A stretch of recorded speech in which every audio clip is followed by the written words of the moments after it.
우리 한민호 목사님은 우리 동중한 합회의 디지털 선교부를 맡고 있는 부장님이십니다. 그리고 우리 함재현 장로님 자제분이시기도 합니다. 그래서 오늘 특별히 5월 달부터 우리가 어떻게 그냥 빨리 모시려고 했는데 이게 안 돼요. 그래서 미루다가 지금 8월 달까지 이렇게 왔습니다. 예, 목사님 나오셔서 이제 시간을 좀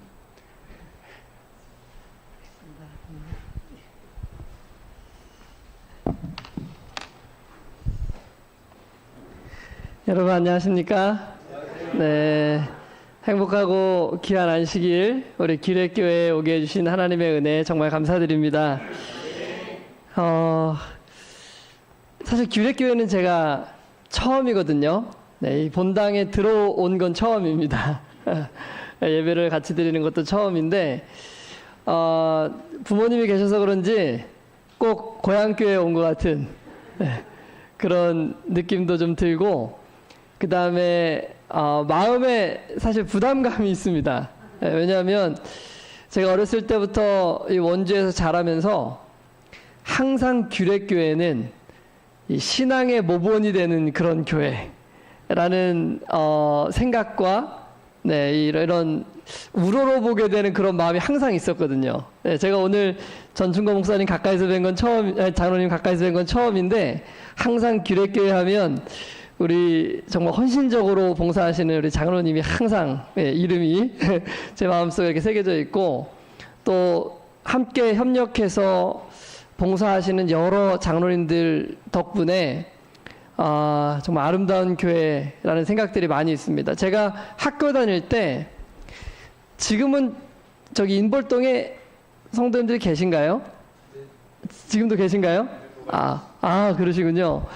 제가 아는 그 친구와 또 그 가정이 그쪽에 있었기도 했고요. 그래서 거기에 계시는 분들이 얼마나 신앙적이고 헌신적인지에 대한 이야기들을 많이 들었었습니다. 네, 고등학교 때. 그래서 항상 제 기억 속에 이 귀례하면 우리 신앙의 선구자들이 계신 것 같은 그런 느낌으로 항상 다가왔는데, 저희 부모님이 귀례로 이사 오시고 규례교회 나가신다고 해서 제가 속으로 참 감사했어요. 네, 이곳에서 좋은 분들과 함께 이렇게 신앙하시면 좋겠다 생각을 했는데, 가까운 곳에서 또 이렇게 신앙하시면서 또 좋은 성도님들과 함께 우리에게 맡겨주신 이런 사명들을 감당하는 모습이 참 너무나 좋습니다. 또 와보니까 우리 이승록 선생님 계신데요. 우리 최은숙 선생님이랑 제 은사님이십니다. 네, 고등학교 때 제가 아직도 기억하는 게 우리 최은숙 선생님 그 당시에 사감 선생님이셨거든요. 여기숙사. 네, 그런데 저한테 무슨 일을 시키셨어요. 그런데 뭐 저는 잘했다고 생각이 안 드는데 되게 저를 칭찬해 주셨던 기억이 나요. 그래서 내가 칭찬받았다는 그 기쁨으로 가지고 있는 아주 좋은 기억들이 있습니다. 근데 되게 그 의자를 나르는 일이었는데 어떻게 해가지고 이렇게 성공적으로 일을 마쳤어요. 그때 참 칭찬해 주셨던 그런 기억들도 있고, 또 우리 임다비 서기님과 제가 같이 합해서 근무를 하고 있는데 우리 장로님도 계셔서 너무 좋고, 또 우리 박정수 목사님께서는 우리 합회에서 너무나 훌륭하게 이 교회에서 이 사역을 감당하고 계신다는 이야기를 제가 우리 우리 임원 목사님들께 너무 많이 이야기를 듣습니다. 드디어 제가 오늘 이 교회에서 하나님의 은혜 가운데 함께 예배를 드릴 수 있게 해주신 것 너무 감사드리고요. 제가 잠깐 소개해 주셨지만 제가 뭐 합회 들어오리라고는 제가 뭐 꿈에도 생각을 해본 적이 없는데 갑작스럽게 이렇게 들어오게 되어서, 또 제가 할 수 있는 일이 무엇인가 고민하는 중에 디지털 선교 부장으로서 이 디지털 시대에 맞는 선교 방법을 고민하고, 또 하나님께서 주셨다고 확신하는 그 방법을 제가 함께 나누고 또 교회들이 실천할 수 있도록 돕는 그런 역할을 하고 있습니다. 제가 목회자 회의에도 목사님들께 소개를 드리고 했었는데 사실은 그렇게 인기가 있는 건 아니에요. 연초에는 그랬습니다. 예. 그런데 우리 박정수 목사님께서는 제게 오셔서 이 사역을 꼭 해보고 싶다고 관심을 가져주셨어요. 그래서 저희가 일정을 잡았는데 그 일정이 사실 조금 더 앞이었는데 요 일정을 잡은 다음부터 이게 인기를 이렇게 좀 누리기 시작했습니다. 그래서 지금 12월까지 싹 다 차 있어요, 주말이. 예, 그래서 굉장히 많이 관심을 가지고 계시고 지금 현재 한 35교회들이 동참하고 있고요. 동참하시는 교회들마다 정말 즐겁게 선교하는 일들이 지금 많이 일어나고 있습니다. 그래서 이렇게 함께 우리 기획교회에서 이 방법들을 또 소개하고 나눌 수 있는 기회를 주신 하나님의 은혜와 또 교회에 진심으로 감사를 드립니다. 그런데 제가 금요일과 안식일에 2번에 걸쳐서 이렇게 세미나를 오면 사실 금요일에는 제가 지금 소개하려고 하는 이 바이블 가이드 사역에 대해서 말씀드리지 않습니다. 왜냐하면 이 사역은 사실은 너무 쉬워요. 그래서 설명도 그렇게 어렵지 않습니다. 그래서 내일 오전 시간에는 설교 예배 시간에 제가 여러분들에게 이 사역과 하나님의 은혜에 대해서 함께 좀 나누도록 하고요. 금요일은 제가 보통 여러분 이것이 영혼구원 사업인데 영혼구원 사업에 있어서 정말 중요한 것은 저는 도구가 아니라고 생각해요. 도구보다 더 중요한 것은 우리가 하나님과 영적으로 친밀한 관계를 누리고 있느냐 하는 것이 가장 중요하다고 생각합니다. 왜냐하면 우리가 지식을 전달해서 영혼을 구원하는 것이 아니잖아요. 그렇죠? 우리가 영혼을 구원하는 것은 우리의 진실된 태도와 우리가 전하는 기별에 하나님께서 함께 하실 때 우리가 힘있게 그 기별을 전할 수 있는 우리의 눈빛과 태도와 모습, 이것이 정말 큰 역할을 하고 있다고 생각이 되거든요. 그런데 우리가 전하는 기별에 우리도 확신이 없고 또 우리도 기쁨이 없고 또 우리도 우리가 전하는 하나님에 대하여 우리의 태도와 눈빛이 그것을 나타내지 못한다면 우리가 전하는 기별을 듣고 관심을 가질 사람들이 사실은 매우 적을 거예요.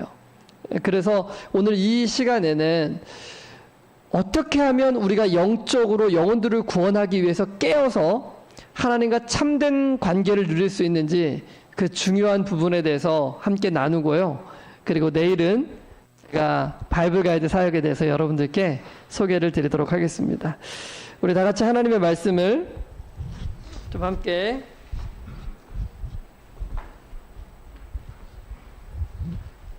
살펴보겠습니다. 여호수아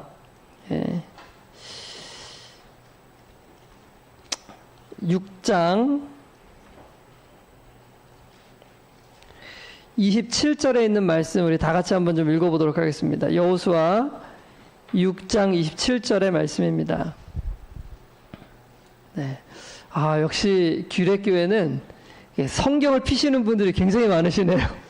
네, 도시교회 가면은 다들 뭘 기대하시면은 여기 PPT에 성경줄 띄워줄 걸 다 기대하시더라고요. 네. 근데 저는 원래 이 디지털스러운 사람이 아니거든요. 네. 그런 사람이 디지털 무장을 하고 있다는 게 참 아이러니하긴 한데요. 저도 저는 아날로그가 훨씬 좋습니다. 우리 여호수아 6장 27절 다 같이 한번 읽어볼까요? 여호와께서 시작. 여호와께서 여호수아와 함께 하시니 여호수아의 소문이 그 온 땅에 퍼지니라. 아멘. 우리 한 번 더 읽겠습니다. 여호와께서 여호수아와 함께 하시니 시작.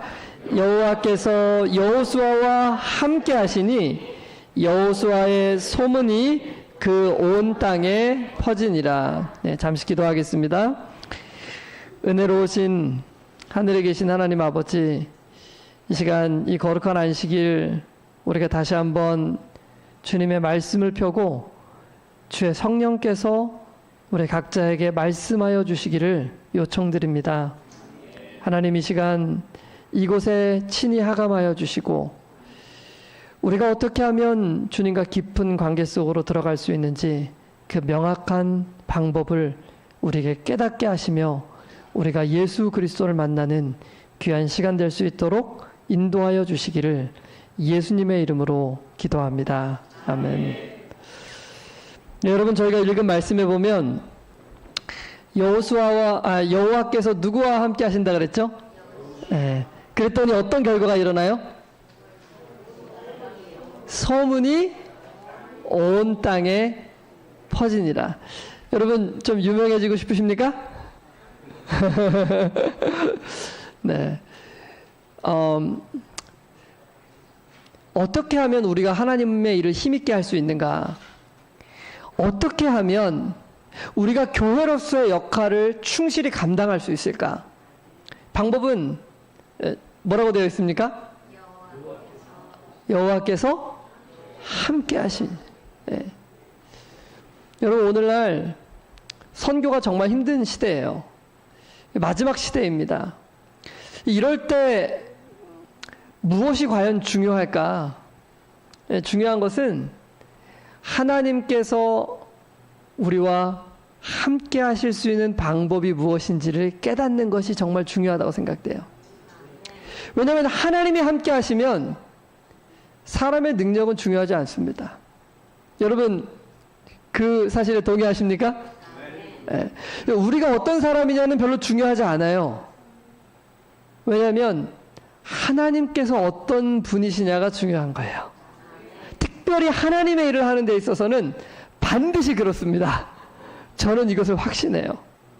왜냐하면 저희 부모님 여기 계시잖아요. 제가 얼마나 공부를 못했는지 잘 아시거든요.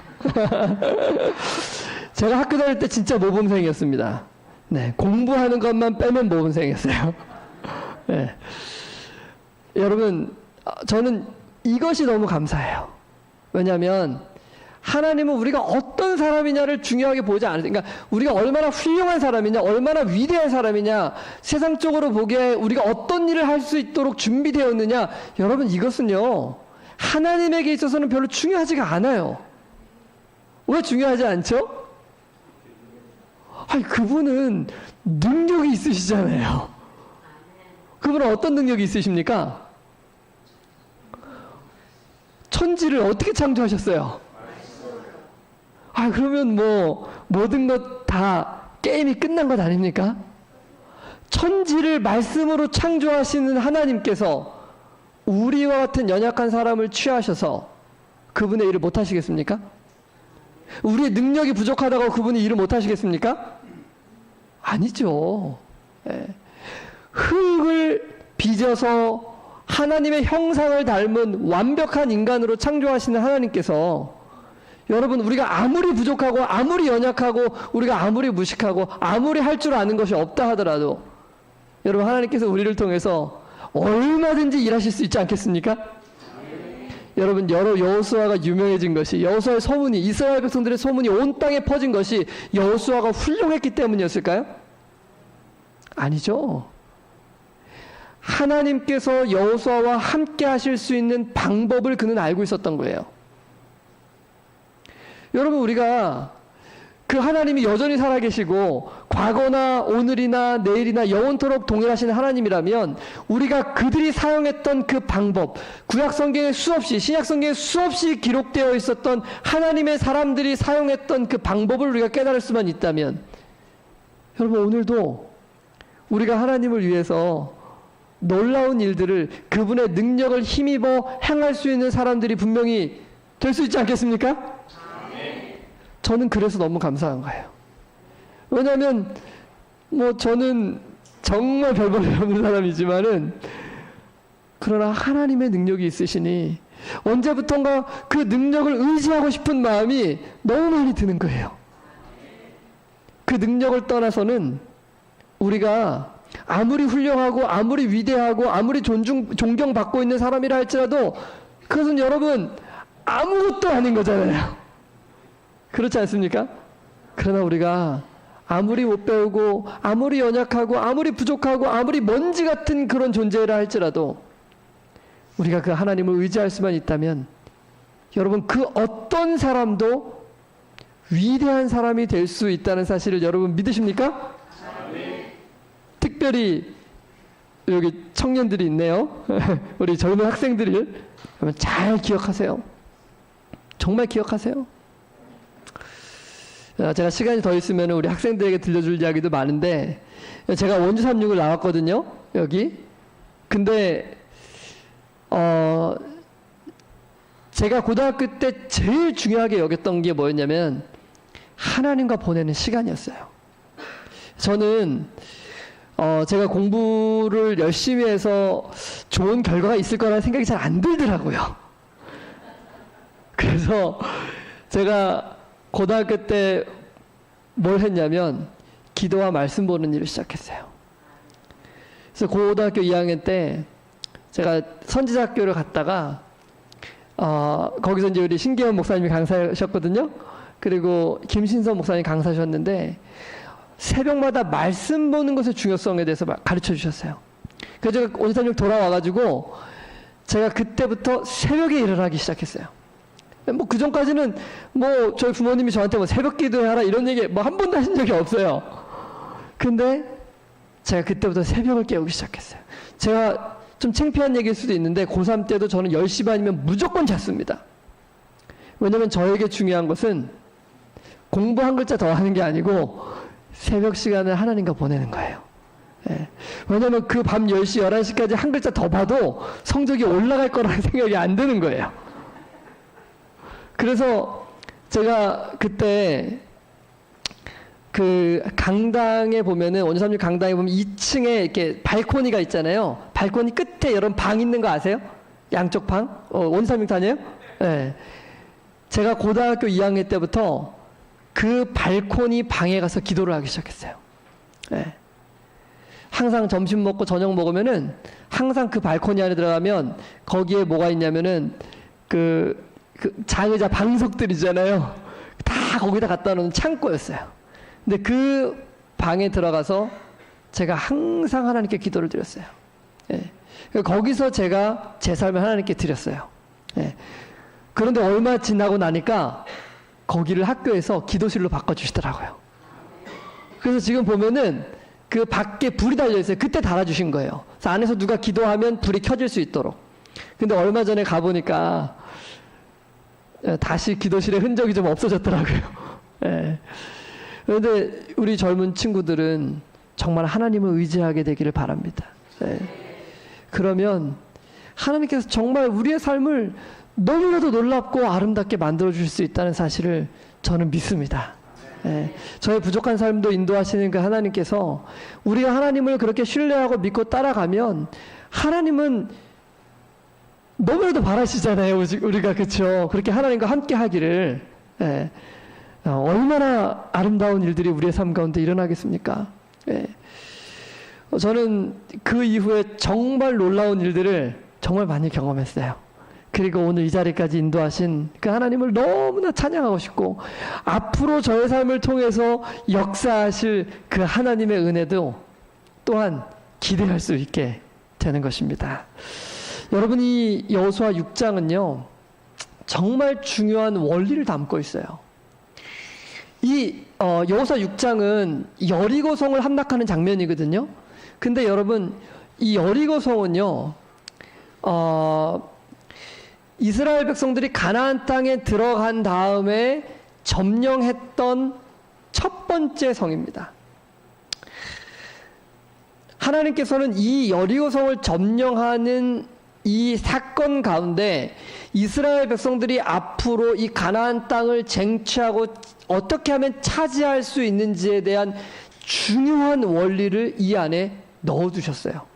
그래서 우리가 그것만 배울 수 있다면은 우리의 영적 투쟁에서 우리가 어떻게 승리하고 이길 수 있는지에 대한 분명한 원리도 우리가 깨달을 수 있게 된다고 저는 믿습니다. 여러분, 이 여리고성을 점령하고 가나안 땅을 점령하는 것은요 매우 중요한 영적 교훈을 담고 있습니다. 하나님께서 이스라엘 백성들을 이 이집트에서 종살이할 때 6월절 사건을 통해서 그들을 건져내시잖아요. 그렇죠? 이것은 영적으로 뭘 상징하는지 여러분 잘 알고 계시죠? 이것은 십자가의 은혜로 말미암아 좌우 임방과 설주에 발라진 그 피로 말미암아 우리가 값없이 종되었던 사단의 손에서 벗어나는 것을 의미하는 거예요. 그렇죠? 이스라엘 백성들이 그렇게 건져냄을 당한 다음에 그들은 어디로 인도함을 받냐 하면 하나님의 율법을 받고 하나님의 백성이 되어서 그들은 가나안 땅에 들어가도록 해요. 근데 하나님께서 가나안 땅에 들어가기 전에 이 가나안 땅을요, 땅을 분배해가지고 이스라엘 백성들에게 다 나눠줍니다. 여러분 되게 이상하지 않으세요? 땅을 분배해서 나눠주려면 먼저 땅을 뭐 해야 돼요? 점령을 해야죠. 그리고 땅을 나눠줘야 되잖아요. 그렇죠? 근데 순서가 바뀌었어요. 땅은 점령하지 않았는데 먼저 땅을 다 나눠가지고 분할해서 12지파에게 나눠줘요. 왜요? 왜냐하면 이 땅은 이미 이스라엘 백성들의 수중 안에 있는 거예요. 하나님이 함께 하시니까. 근데 왜 그렇게 하셨냐면은 이 땅을 차지하는 것은 각 지파의 몫이에요. 하나님께서는 우리를 십자가의 은혜로 말미암아 종되었던 사단에게서 건져내십니다. 그리고 우리를 어디로 데려가시냐면 하늘 가나안으로 데려가시는 거예요. 그런데 이 가나안을 얻는 것은 우리를 건져내신 하나님의 은혜를 신뢰하고 믿는 믿음에 따라서 우리가 그것을 누릴 수도 있게 되고 누리지 못할 수도 있게 된다는 것을 영적으로 보여주고 있는 거예요. 우리가 싸워야 될 영적 투쟁이 있습니까? 있죠. 이스라엘 백성들이 이 전쟁을 통해서 그 가나안 땅을 쟁취해야 됐던 것처럼 여러분 우리가 죄 가운데서 사단의 손에서 건져냄을 받은 우리가 이 영적 싸움에서 승리함으로 하늘 가나안을 쟁취하게 되는 것이 하나님의 목적이에요. 그래서 이스라엘 백성들이 이 가나안 땅을 어떻게 쟁취하고 이 가나안 땅을 얻게 되는지에 대한 그 원리, 특별히 이 여리고성을 점령하는 이 전쟁 가운데 나타나는 원리를 우리가 깨달으면 우리의 삶 가운데 펼쳐지는 영적 투쟁에서 우리가 어떻게 승리하고 하나님이 우리 안에 거하시는 온전한 성전을 만들어낼 수 있는지를 우리가 깨닫고 이해할 수 있게 되는 것입니다. 여러분 이스라엘 백성들이 그 분배되어진 그 가나안 땅을 이제 처음에 여리고성은 다 같이 싸우잖아요. 그죠? 그 다음에 분배되어진 이 땅을 차지하게 될 때 그들에게 있어서 가장 중요한 게 뭐였을까요? 자, 이제 지파별로 올라가서 각자 분배된 땅을 점령해라. 올라가서 싸워라. 라고 하나님께서 말씀하실 때 여러분 가장 중요한 게 뭐죠? 어떻게 해야 이 전쟁에 승리할 수 있죠? 이스라엘 백성들이요? 그렇죠. 왜냐하면 그들은 뭐 무장한 사람도 얼마 없었을 거예요. 뭐 전쟁 훈련도 받은 사람들이 아니에요. 그렇죠. 어떻게 나가서 거기 호전적인 백성들을 싸워서 승리할 수 있겠습니까? 그들은 능력이 없어요. 그들이 전쟁에서 싸워서 승리할 수 있는 유일한 방법은 하나님이 그들을 대신하여 싸워주시는 거예요. 그 방법 외에 다른 방법은 없습니다. 여러분 우리가 이 안에 있는 사단의 모든 세력을 몰아내고 영적 싸움에서 승리하고 하나님이 우리의 주인 되시는 이 투쟁에서 승리할 수 있는 유일한 방법이 뭐죠? 하나님이 대신해 주셔야 되는 거예요. 여러분 우리가 사단을 싸워서 이길 수 있습니까? 없습니까? 이스라엘 백성들이 그 호전적인 민족을 싸워서 승리할 수 없는 것처럼 우리는 우리 안에 이미 자리를 잡고 있는 이 사단의 권세를 우리는 쫓아낼 수가 없어요. 우리는 힘이 없거든요. 하나님이 해주셔야 돼요. 근데 하나님이 해주시기 위해서 정말로 중요한 것이 뭐냐면 믿음을 갖는 것입니다. 그분이 그 일을 해주실 수 있도록 믿음을 갖는 거예요. 여러분 믿음은요 구약에서 하만이라는 단어를 썼는데 히브리어로 하만이라는 단어의 뜻은 맡기다라는 뜻을 가지고 있대요. 맡기다. 여러분 믿음은 뭐라고요? 맡기는 거예요. 하나님이 그 일을 하실 수 있도록 내 자신, 내 자아를 내려놓고 맡기는 것입니다. 그런데 우리는요 뭘 못하냐면은 맡기는 걸 못해요. 왜냐면 우리 자아가 너무 살아있잖아요. 그쵸? 내 고집, 내 뜻, 내 주장. 여러분 우리가 이거 잘 내려놓습니까? 안 내려놓습니까? 잘 내려놓지 않죠. 그죠? 근데 그리스도인들은 믿음을 가졌느냐 안 가졌느냐는 뭐가 판단하는 것이냐면 이 사람의 자아가 철저히 십자가 앞에서 굴복되어지고 있느냐 하는 것이 믿음이 있는 사람이에요. 왜냐하면 맡기는 사람이니까요. 왜 자아를 내려놓습니까? 예수님께 맡겼거든요. 더 이상 내 고집과 내 자아대로 안 하겠다는 거거든요. 그것은요. 그러니까 믿음이 있는 사람의 삶 가운데 반드시 나타나는 특징은 자신의 자아를 십자가 앞에 못 박는 거예요. 내 뜻과 내 고집대로 하지 않는 거예요. 여러분, 그것이 진짜 믿음 있는 사람이란 뜻이에요. 그런데요, 이스라엘 백성들이 이 올라가서 이 전쟁을 싸우기 위해서는 하나님께 맡겨야 합니다. 그들의 생각을 버려야 돼요. 그들이 원하는 계획과 뜻을 내려놔야 합니다. 그래야 하나님이 그들을 대신하여 일해주실 수 있는 거예요. 사실 이 이스라엘 백성들은 40년 전에 이 땅을 점령할 수 있었을까 없었을까요? 있었죠. 근데 그들이 왜 점령하지 못했죠? 믿음이, 다시 말하면 뭐 하지 않았던 거예요? 맡기지 않았던 거예요. 맡기지 않았던 거예요. 내 알량한 생각과 내 주장만을 고집하면서 이것은 불가능한 일이라고 판단한 거예요. 여러분, 왜 이스라엘 백성들이 가나안 땅에 들어가는 것을 이스라엘 백성들이 더 원했을까요? 하나님이 더 원하셨을까요? 하나님이 훨씬 더 원하시죠. 원하시면 데리고 들어가시면 되잖아요. 그죠? 근데 왜 하나님이 못 하시죠? 그걸요? 왜냐면요, 맡기지 않은 사람을 대신하여 하나님은 일해 주실 수가 없기 때문에 그렇습니다. 맡기지 않은 사람을 대신하여 일해 주는 것은 하나님이 우리에게 자유의지를 허락하시지 않는다는 뜻이에요. 맡기지 않았는데도 하나님 원하시는 대로 뭐 강제로 그분이 원하시는 걸 하시는 거잖아요. 그건 자유의지가 아니죠. 그건 사랑이 아닙니다. 그러니까 맡기는 사람에게만 주도권을 얻어서 그분이 일하실 수 있는 거예요. 만약 우리가 우리의 삶이 하나님의 평강과 은혜 가운데서 전적으로 기쁘고 행복하고 즐거운 삶을 살기 원한다. 그럼 우리의 모든 자아를 어떻게 해야 돼요? 하나님께 맡겨야 돼요. 거기서부터 행복이 시작되는 거예요. 근데 아담과 하와가 사단의 말을 딱 듣더니 그들의 자아를 딱 굴복시키고 하나님의 뜻에 순종하기 위하여 그들의 자아를 포기하고 하나님의 뜻을 붙잡았습니까? 아니면 그들의 자아를 붙잡았어요? 자아를 붙잡았잖아요. 자기 생각, 사단이 주는 그 생각을 받아들이고 내 뜻대로 하기로 선택한 거예요. 내 뜻, 하나님의 뜻이 아니라 내 뜻. 이게 뭐예요? 죄잖아요. 이걸 뭐라고 부르냐면 불신이라고 부르는 거예요. 그러니까 믿음은 뭐냐면, 믿음은 내 뜻은 다 내려놓는 거예요. 내 뜻은. 여러분, 오늘날 왜 이렇게 세상에 많은 문제들이 일어납니까? 뭘 내려놓지 못하는 거예요? 뜻을 내려놓지 못하는 거예요. 뜻을. 내 고집, 내 주장. 왜냐하면 이것을 내려놓는 데는 어마어마한 자존심이 상하거든요. 누가복음 14장에 보면은 누구든지 예수님의 제자가 되려거든 뭐까지 미워해야 된대요? 자기 목숨까지 미워하지 아니하면. 여러분, 이게 무슨 말입니까? 예수님의 제자가 되는 방법은 그 원리가 한 번도 바뀐 적이 없어요.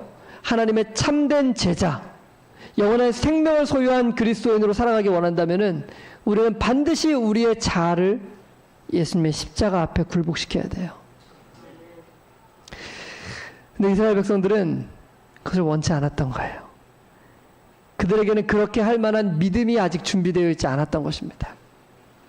그래서 하나님이 올라가라, 내가 너희에게 이 땅을 주겠다, 너희들은 너희 생각이나 계획이나 뜻을 의지하지 말고 내가 너희와 함께해서 이 모든 것을 너에게 줄 수 있다는 것을 신뢰하고 믿고 너희의 생각을 나에게 맡기라고 하셨을 때 그들이 맡깁니까 맡기지 않습니까? 40년 전에요. 안 맡기죠, 그죠?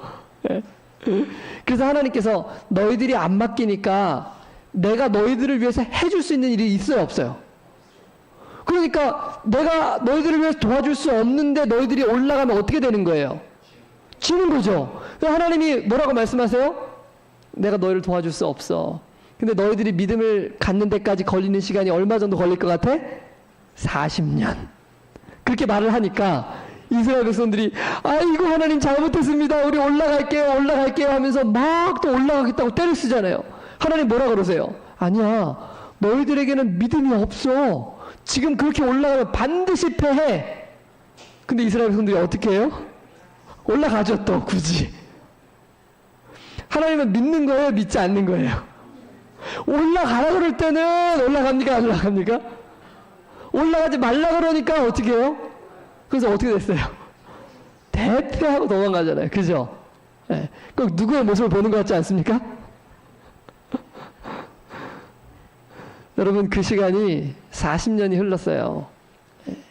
그리고 이제 하나님께서 다시 한번 믿음이 성장한 그 백성들을 데리고 가나안 이 요단강을 건너 가나안 땅에 들어와서 첫 번째 성에 맞닥뜨린 것입니다. 그게 여리고성이에요. 여기서 6장에 있는 말씀을 한번 좀 읽어보겠습니다. 1절부터 3절의 말씀을 읽어보면 뭐 잘 아시겠지만은 하나님께서 이스라엘 백성들에게 이 성을 어떻게 하면 점령하고 정복할 수 있는지 그 방법을 알려주십니다. 우리 1절부터 3절을 다 같이 한번 읽어보겠습니다. 시작. 이스라엘 자손들로 말미암아 여리고는 굳게 닫혔고 출입하는 자가 없더라.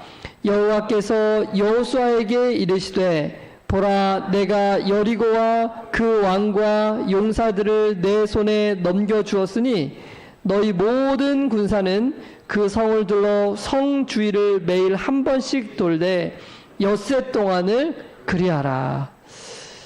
자, 하나님께서 이스라엘 백성들에게 뭐라고 말씀하셨어요? 어떻게 하라고요? 매일 성을 한 바퀴씩 돌아라. 그리고 일곱째 날은 7바퀴를 돌으라고 말씀하셨죠. 여러분 제가 질문을 드릴게요. 여러분 이것을 행하는 것이 쉬운 일일까요? 어려운 일일까요? 쉬운 일. 그쵸? 쉬운 일처럼 보이죠? 근데 조금 있다가 대답이 바뀔 수도 있습니다.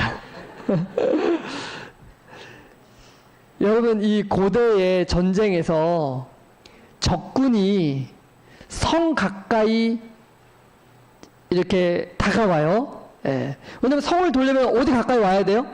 성 가까이 와야 되죠. 그죠? 그러면 학자들은 보통 이 성을 한 바퀴 도는데 1시간 정도가 걸렸을 거라고 생각합니다.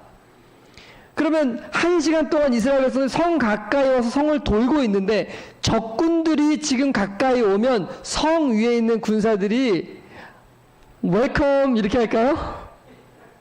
어떻게 할까요? 당연히 화를 쏘겠죠. 화를 쫙 겨냥해가지고 쏘기 위해서 준비하고 창을 던지고 돌을 던지고 뜨거운 물을 붓고 하기 위해서 준비를 쫙 대열을 갖추고 있겠죠. 그럼 만약에 여러분들이 그 군대에 혹은 이스라엘 백성들 그 돌아야 되는 백성 중에 있다면 이스라엘 백성들은 아마 무장한 사람이 극히 적었을 것입니다. 거의 없었을 거예요. 예. 그런데 만약 여러분들께서 그 중에 한 명이었다면 적군이 화살을 지금 이쪽으로 겨누고 있는데 꼭 내 심장을 향해 겨누고 있는 것처럼 느껴지는 거예요. 그럼 여러분 그 성을 1시간 동안 도는 것이 쉬운 일이었을까요? 어려운 일이었을까요? 네, 정말 두려운 일이었겠죠. 그죠? 무서운 일이었을 거예요. 언제 저 화살이 날아와서 내 심장을 뚫을지 어떻게 알겠어요? 무장도 되어 있지 않은데 얼마나 두렵고 무섭겠습니까? 근데 하나님께서 이렇게 돌 때 이스라엘 백성들에게 어떻게 성을 돌아야 되는지에 대한 분명한 지침을 주셨어요. 그게 몇 절이냐면 10절에 나옵니다. 10절도 우리 다 같이 한번 읽어보겠습니다. 여호수아가 시작. 여호수아가 백성에게 명령하여 이르되 너희는 외치지 말며 너희 음성을 들리게 하지 말며 너희 입에서 아무 말도 내지 말라. 그리하다가 내가 너희에게 명령하여 외치라 하는 날에 외칠지니라 하고. 여기 이스라엘 백성들이 성을 돌 때 하지 말아야 될 3가지를 분명하게 말씀해 주셨어요. 그 3가지가 뭐죠? 첫 번째, 외치지 말고, 음성을 들리게 하지 말고, 아무 말도 하지 말라. 3가지가 다 뭐 한 거예요? 조용하라는 거죠. 그죠? 예. 아무 소리도 들리지 않게 입에 뭘 채우라는 것입니까, 지금? 작게 채워라. 이 말 하신 거예요. 여러분, 이상하지 않습니까? 성을 도는데 나팔 소리만 들리고 있고, 이스라엘 백성들은 뭐 1시간 정도를 아무도 이야기하지 않은 채 그 두려움과 절망과 무서움 가운데서 성을 돌고 있는 것입니다. 만약 여러분이 그 성을 도는 군사들이라 혹은 이스라엘 백성들이라면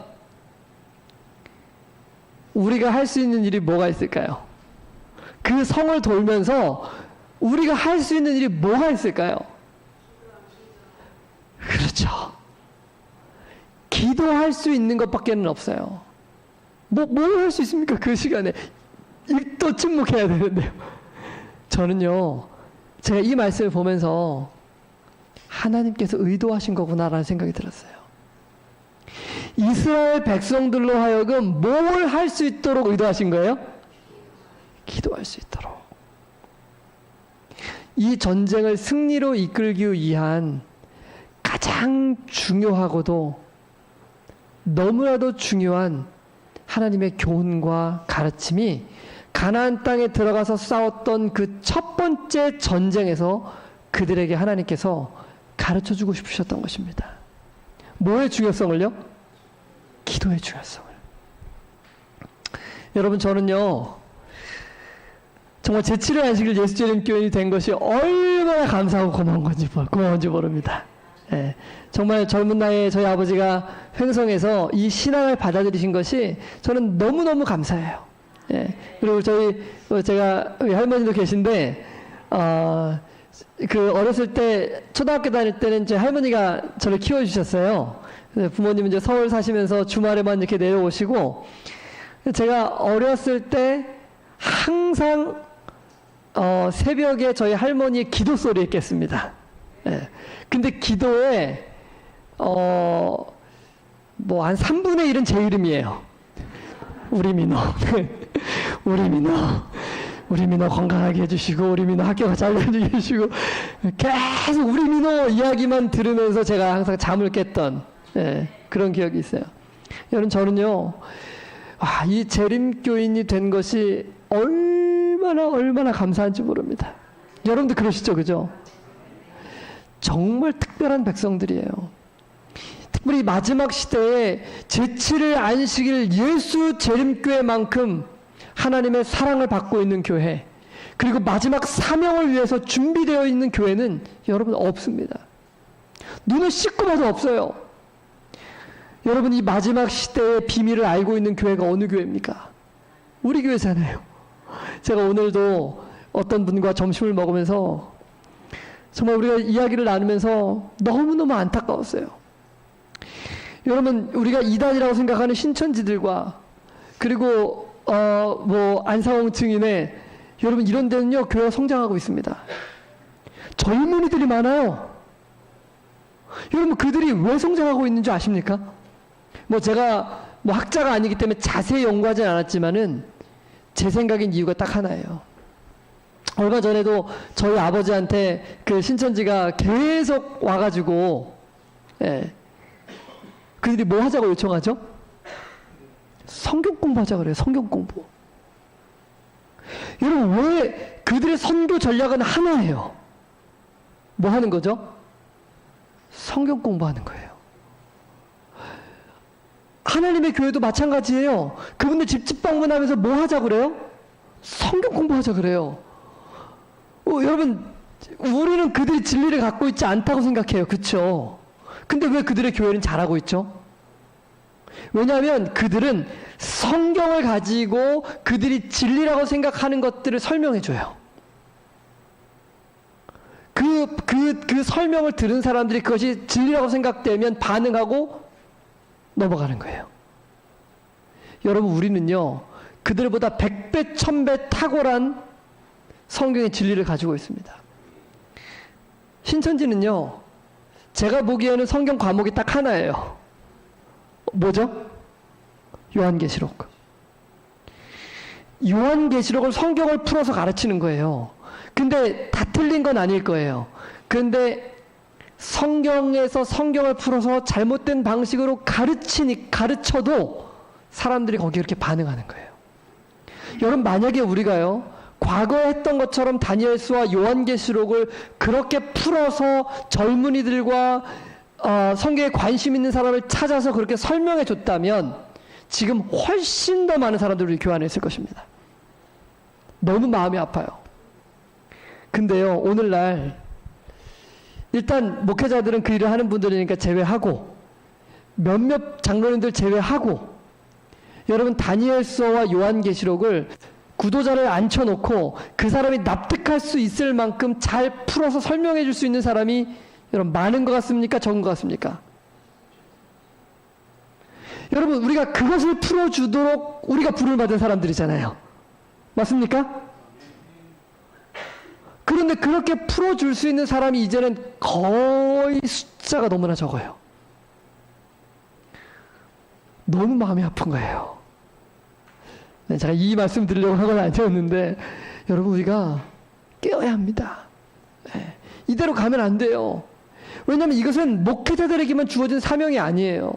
이것은 여러분, 과거에 재림운동이 일어났을 때 이 기별을 전했던 사람들은 목회자가 아니에요. 평신도들이었습니다. 그렇지 않습니까? 그들이 성경을 펴서 이 마지막 때에 관련된 이 기별들을 전했을 때 사람들의 마음이 뜨거워진 거예요. 네. 근데 오늘날 우리는 더 이상 우리 어린이들과 청소년들과 젊은이들에게 이 기별을 가르치지 않는 거예요. 그들이 다른 사람에게 나가서 이것을 전할 수 있도록 준비시키지 않는 거예요. 오늘날 많은 선교사 교육들이 개신교회를 정말 많이 따라가요. 우리 교단 안에 있는 선교사를 다녀온 청년들에게 제가 물었습니다. 너희들 다니엘서와 요한계시록을 풀어서 다른 사람에게 설명해 줄 수 있냐? 못한대요. 선교사를 다녀왔는데 뭘 전한 거죠? 우리가 전해야 될 기별은, 복음은 당연한 것이고요, 복음 위에 이 기별이 있는 거잖아요. 이 기별을 전하게 하기 위해서 마지막 제7일 안식일 예수 재림교회를 부르신 거잖아요, 하나님이요.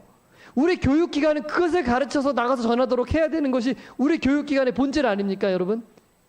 그런데 오늘날 젊은이들이나 청년들이나 심지어는 장년들이나 그리고 많은 장로님들도 더 이상 그 기별을 전할 수 없는 상태에 이르렀어요. 이것은 정말 너무나도 마음이 아픈 것입니다. 네, 아무튼 여러분, 우리 바이블 가이드는 이러한 사역들을 할 수 있도록 준비시키는, 어떻게 보면 단계이기도 하고, 그리고 우리가 나아가야 될 방향이기도 한 것입니다. 근데 여러분, 왜 우리가 이러한 일들을 더 이상 할 수 없는 사람들이 되었는가? 사실은 제가 이 말씀을 드린 것은, 여러분, 제가 우리 재림교회를 자랑스러워하고 너무나 감사한 것은 우리가 말씀을 맡은 백성이기 때문에 그래요. 이스라엘 백성들이 비록 멸망했을지라도 여러분, 구약시대 동안 4,000년 동안에, 4,000년은 아니죠, 아브라함이 부르심을 받았을 때 시작한다면 약 2,000년 동안 그들은 말씀을 맡은 하나님의 백성들이었어요.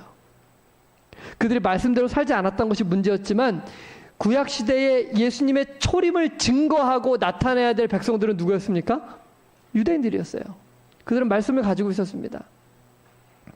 여러분, 이 마지막 시대에 예수님의 다시 오심을 증거하고 이 마지막 시대에 걸맞는 기별을 전해야 되는 사람들, 마지막 환난을 증거하고 이 조사심판의 기별을 증거하고 마지막 이 심판을 통과하고 예수 그리스도께서 다시 오신다는 이 기별을 전해야 되는 백성은 바로 여러분과 저죠.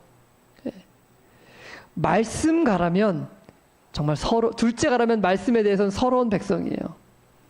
저는요, 아까도 말씀드렸던 것처럼 고등학교 2학년 때부터 새벽에 일어나는 것을 제 생명처럼 여기기 시작했어요. 제가 대학교 때 밤 10시가 되면 항상 제 시계에 알람이 울렸습니다. 왜 알람을 맞춰놓냐면 밤 10시가 되면 저는 모든 것을 그 자리에서 중지했어요. 친구들이랑 재밌게 놀고, 어떤 때는 친구들 야식하고, 저는 안 합니다. 왜냐하면 저에게 가장 중요한 것은 아침에 일찍 일어나는 거예요. 일찍 일어나기 위해서는 저녁에 뭘 먹으면 됩니까? 안 됩니까? 절대 안 먹었어요. 그리고 10시가 되면 무조건 방으로 들어가는 거예요. 그런 다음에 15분 동안 딱 씻고 침대로 얼른 들어가 갖고 15분 동안은 성경을 읽었어요. 왜냐하면 그럼 잠이 빨리 오거든요. 그래서 네, 항상 15분 동안 성경을 읽고 그리고 제가 잠을 잤어요. 왜냐하면 새벽에 말씀을 보는 것이 저에게는 가장 중요한 일이었기 때문에 그래요. 근데 제가 왜 이 말씀을 드리냐면 제가 자랑하려고 드리는 말씀이 아니고 제가 기도는 하지 않았다는 말씀을 드리고 싶은 거예요. 저는 기도를 하는 사람은 아니었어요. 기도를 하는데 계속 졸아요. 기도도 잘 안 되고요. 예. 말씀은 열심히 받지만 여러분 우리 재림교인들은요 말씀은 정말 열심히 보는 백성들이에요. 설교도 듣고 유튜브 하루 종일 찾아갖고 말씀 듣는 분들이 너무 많아요. 예. 여러분 우리가 새벽 기도회 하고 교회 모이면 뭐 하죠? 기도하는 시간이 많습니까? 말씀 보는 시간이 많습니까? 말씀. 저희는 새벽 기도회라고 하면 안 돼요. 새벽 예배는 될 수 있죠. 우리가 새벽 기도회라고 집에서 한 대부분의 것들을 보면 많은 시간이 말씀 보는 시간이에요. 제가 목회를 나왔을 때도 마찬가지입니다. 저에게는 이 새벽 시간을 정말 생명처럼 여겼어요. 어떨 때는 4시부터 일어나가지고 3시간, 4시간씩 말씀을 받습니다. 근데 기도는 거의 하지 않았어요. 근데 여러분 제가 말씀을 보다가 이 기도가 너무나 중요하다는 것을 깨닫게 된 거예요. 왜 그동안 우리의 이런 신앙과 삶과 교회에 이렇게 힘이 없었는가? 저는 그 이유를 기도에서 찾게 된 것입니다. 우리 많은 재림교인들이요 정말 말씀을 열심히 보는데 개인 기도를 등한히 하는 거예요. 여러분 예수님께서 제자들에게 말씀 많이 봐라 이런 구절 딱 떠오르는 거 있으십니까? 물론 말씀하셨을 거예요. 예수님께서 하신 말씀 중에 여러분 이 성경을 열심히 연구하고 말씀을 많이 봐라 이런 구절 딱 떠오르시는 거 있으세요? 그러면 기도해라라는 말씀은 어떠세요? 정말 많죠, 그죠? 근데 우리가 어찌민지 그 말씀은 별로 유의하지 않아요. 말씀을 많이 보지만은 상대적으로 기도는 등한히 하는 것입니다. 예수님께서는 제자들의 삶과 모본을 통해서 기도를 등한히 할 때 어떤 일이 일어나는지를 분명하게 보여주셨잖아요. 그렇죠? 수없이 강조하셨어요. 수없이 기도의 중요성을. 그런데 오늘날 어쩌면 우리는 이 기도의 중요성을 너무나도 간과하고 있는지 모르겠어요. 여러분 만약에요 이게 배라고 한번 해보겠습니다. 배. 이 배가 목적지에 다다르려면 이 배에서 정말 중요한 기능 2가지가 있어요. 이 배에 붙어 있는 거. 다른 건 다 없어도 목적지에 가려면 어쨌든 이 2가지는 반드시 있어야지만 목적지에 도착할 수 있습니다. 그 2가지가 뭘까요? 네? 네. 방향키겠죠. 첫 번째 방향키. 방향키가 없으면은 어떻게 되겠어요? 목적지는 못 가요. 딴 데는 다 가도. 네. 그리고 2번째로 뭐가 있어야 됩니까? 네? 뭐가 있어야 되죠? 아, 연료가 왜 필요한데요? 네? 엔진을 돌려야죠. 엔진을, 그죠?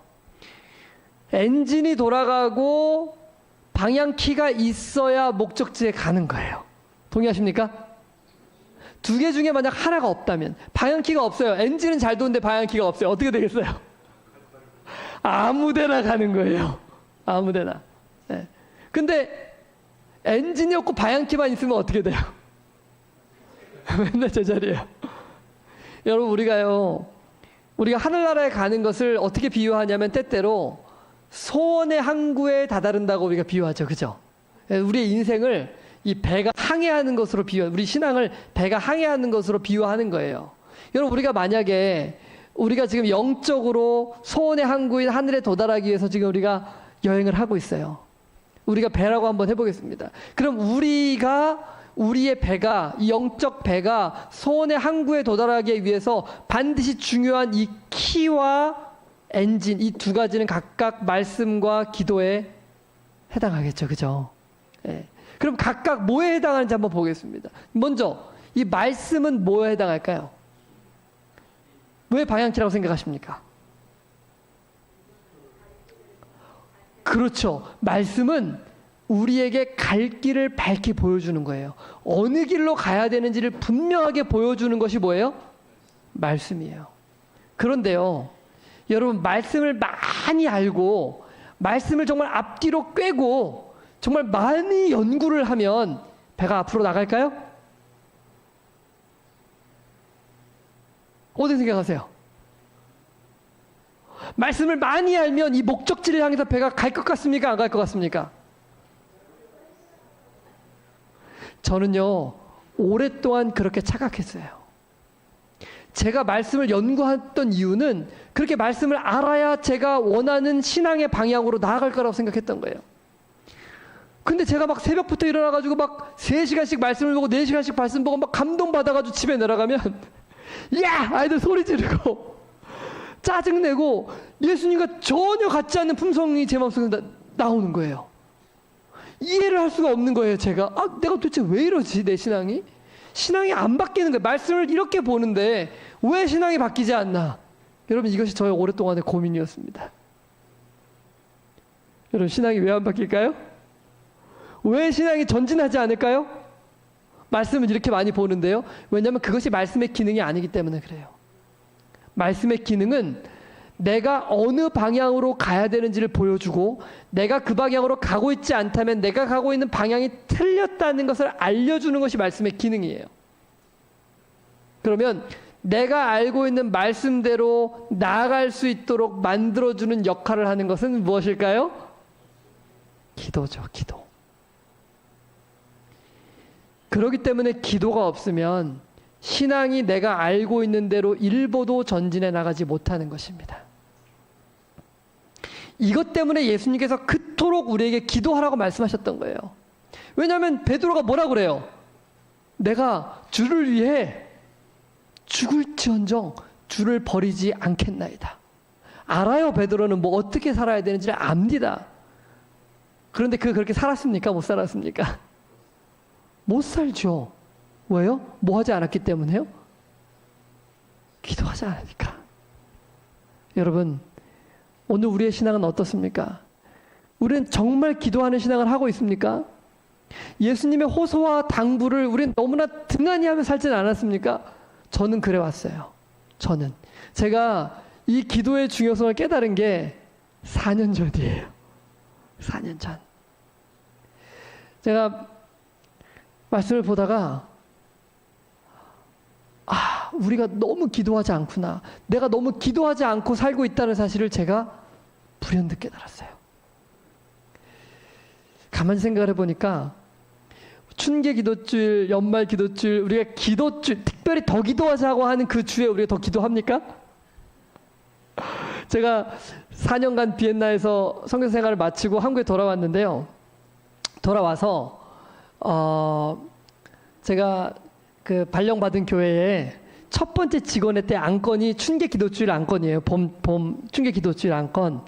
그래서 제가 그 기도주일 안건에 뭐라고 제안을 드렸냐면, 여러분, 우리 기도주일인데 특별히 더 많이 기도하는 것 같지 않으니까 우리 더 많이 기도하기 위해서 이번 기도주일은 무조건 30분씩 낭독문 끝나면 기도하고 가는 것 결의합시다. 이렇게 요청을 드렸어요.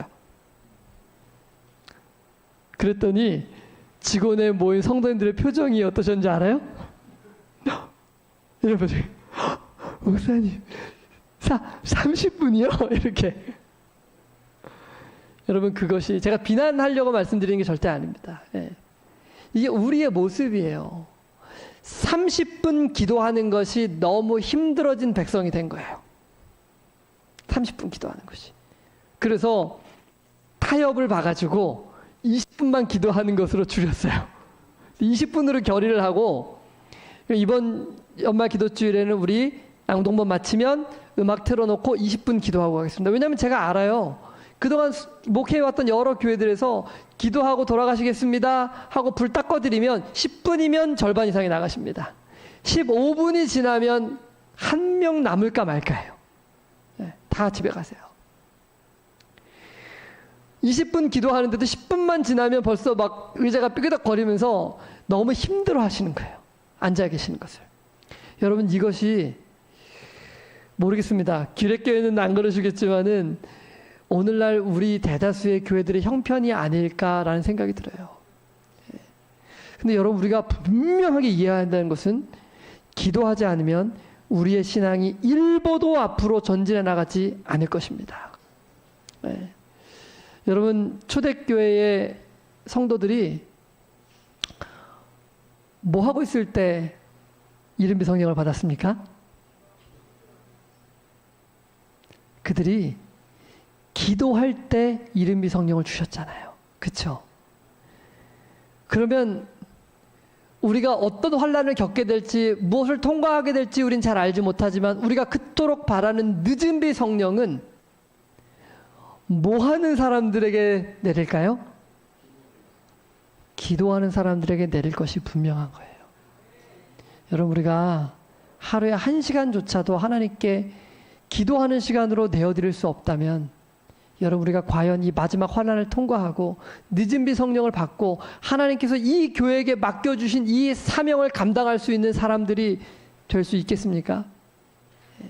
여러분, 우리는요, 많은 경우에 우리의 신앙을 착각하는 경우들이 너무 많아요. 교회 나오고 여전히 헌금 생활하고 있고 여전히 헌신하고 있고 우리가 교회를 위하여 많은 봉사를 하고 있기 때문에 우리의 신앙이 안전할 것이라고 착각합니다. 여러분, 이 비행사가 비행을 할 때 비행을 하다 보면은 구름을 만나잖아요. 그렇죠? 그러면 더 이상 밖을 볼 수가 없어요. 시계 비행을 할 수가 없는 거예요. 눈으로 확인이 안 돼요. 내가 지금 어떤 형편에 있는지. 그럴 때는 어떻게 확인해야 돼요? 계기 비행을 해야 돼요. 계기판을 보고 고도가 얼마인지, 지금 내가 북쪽으로 가고 있는지 뭐 남쪽으로 가고 있는지, 지금 하강 곡선을 그리는지 상승하고 있는지 이걸 확인해야 됩니다.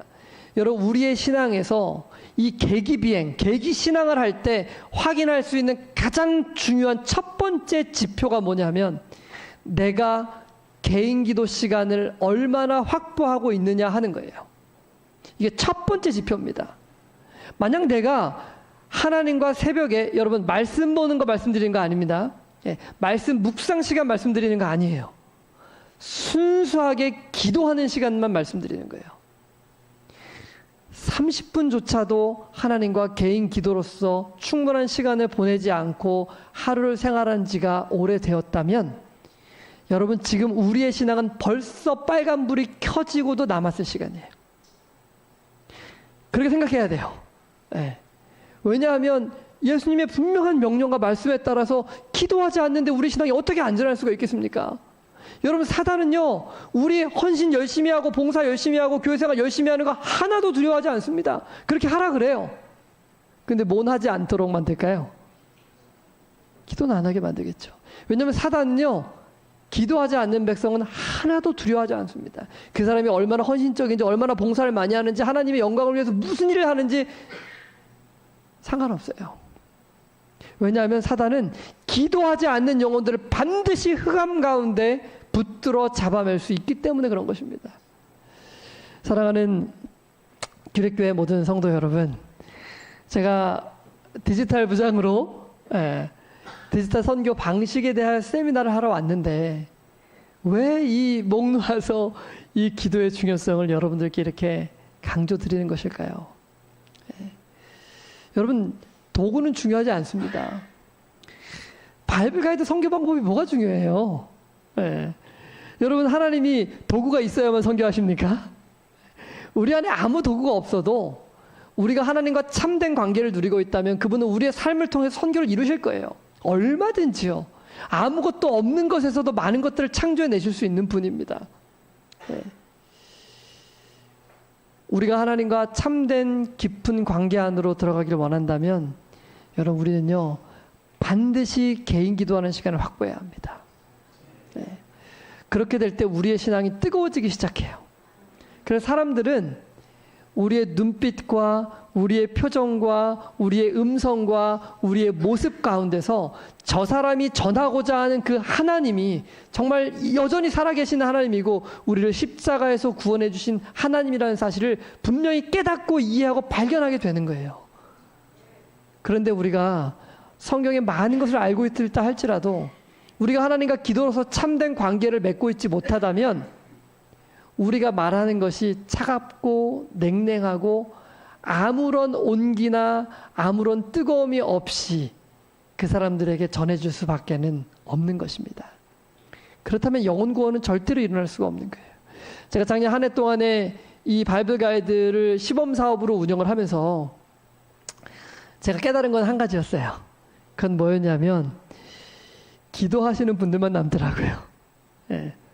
그래서 제가 다니는 곳마다 여러분 우리가 마지막 이 시대에 맡겨주신 영혼 구원 사업과 진리를 전하는 일에 있어서 우리가 함께 기도하자고 제가 요청을 드리고 싶은 것입니다.